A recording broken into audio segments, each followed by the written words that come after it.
بسم اللہ الرحمن الرحیم۔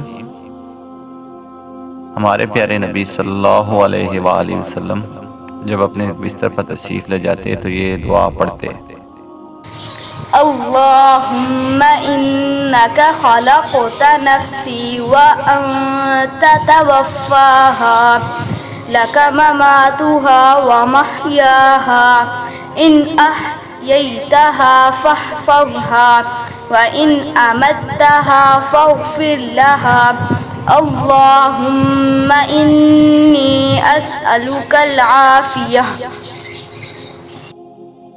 ترجمہ: اے اللہ، میری جان کو تو نے پیدا کیا اور تو ہی اس کو موت دے گا۔ اس جان کی موت بھی اور زندگی بھی تیرے ہی لیے ہے۔ اگر تو اس کو زندہ رکھے تو اس کی حفاظت فرمانا، اور اگر تو اسے موت دے تو اس کی مغفرت کرنا۔ اے اللہ، میں تجھ سے عافیت مانگتا ہوں۔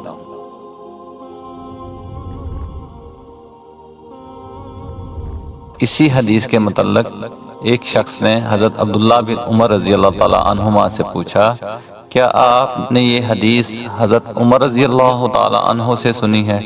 انہوں نے کہا، ان سے جو عمر سے زیادہ افضل ہیں۔ میں نے یہ حدیث رسول اللہ صلی اللہ علیہ وآلہ وسلم سے سنی ہے۔ صحیح مسلم حدیث نمبر 2712۔